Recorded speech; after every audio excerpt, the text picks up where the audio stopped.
Every morning at a busy bus stop in Accra, people gathered to begin their day. Workers rushed to offices, students hurried to school, traders carried goods on their heads, but among them sat an old woman named Adwoa. She sold groundnuts from a small bowl. Her clothes were old, but clean.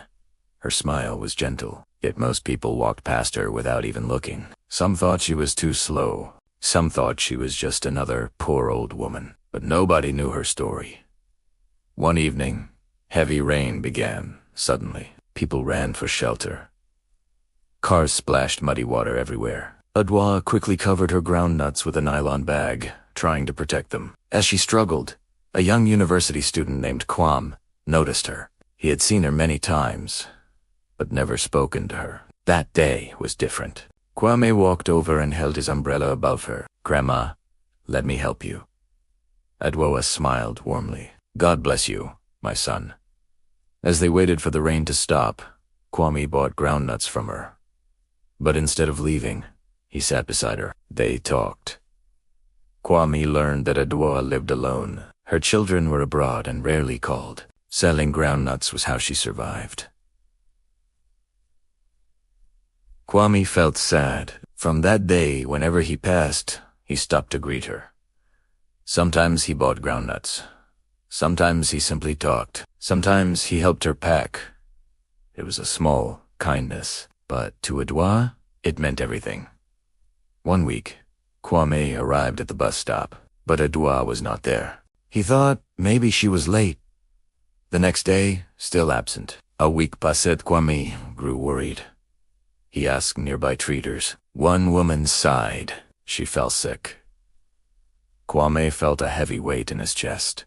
He didn't even know where she lived. Determined, Kwame began asking around. Shop owners, drivers, street vendors. Finally, someone directed him to a small house nearby. Kwame knocked. A weak voice responded, "Come in." It was Adwoa. She lay on a mattress, visibly weak. Her eyes widened when she saw Kwame. "You came?"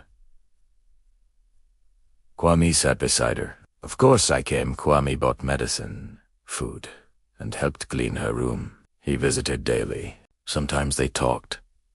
Sometimes they prayed. Sometimes they simply sat in silence. Neighbors began noticing. "Is that your grandson?" Someone asked Adwoa one day. Adwoa smiled softly. "No, but God sent him." Months later, Adwoa recovered. One afternoon, she handed Kwame an envelope. Kwame refused. "Grandma, I didn't help you for money."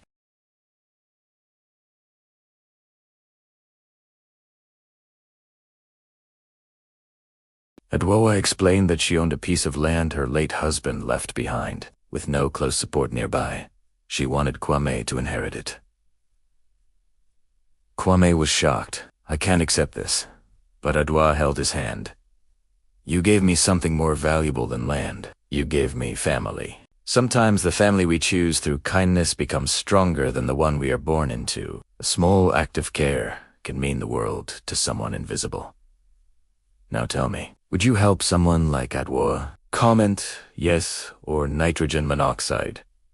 Like if kindness still matters. Subscribe to Storyboom TV for more powerful stories. Share and touch someone's heart today. Because here, every story is a boom.